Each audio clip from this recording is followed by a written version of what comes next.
We are considering laminar pipe flow. So we have a pipe of constant cross-section. It's a circular pipe of a given diameter and length.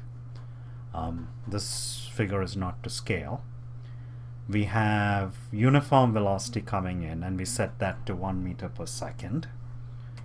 And we specify the pressure where the flow is leaving the pipe, and we'll take that pressure to be 1 atmosphere. And the flow, when it leaves a pipe, has to adjust to whatever pressure we specify over there. And we define an average velocity, V bar, so that's the average of the axial velocity at any cross-section. At the entrance, that's 1 because the velocity at the cross-section is 1. And one can show from mass conservation that that average velocity has to stay constant along the pipe. Let's take a look at that.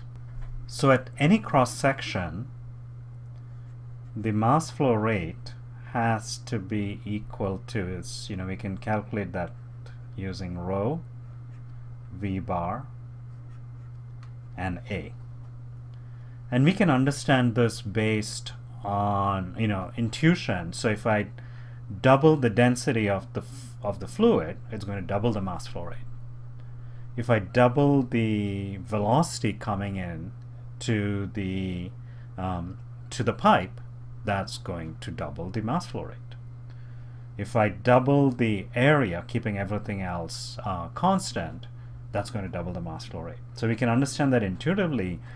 And in this case, we are assuming that the flow is incompressible, so rho is constant, and it's a straight pipe, so the cross-sectional area is constant along the pipe, which means that the average velocity has to be constant along the pipe.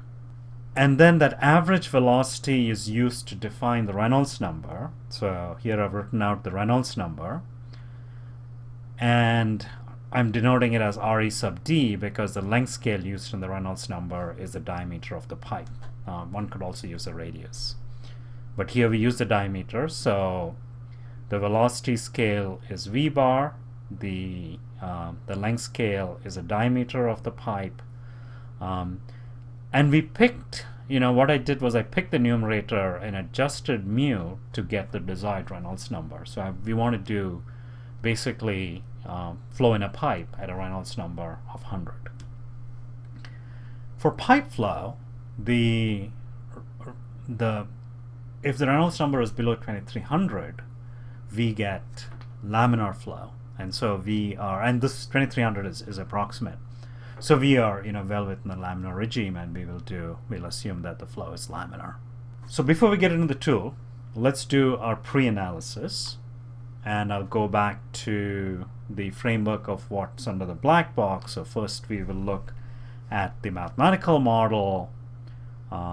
Next we will look at how that mathematical model is solved through a numerical solution procedure, focusing on the errors introduced, and here we will invoke the principles that we looked at in the big ideas of computational fluid dynamics.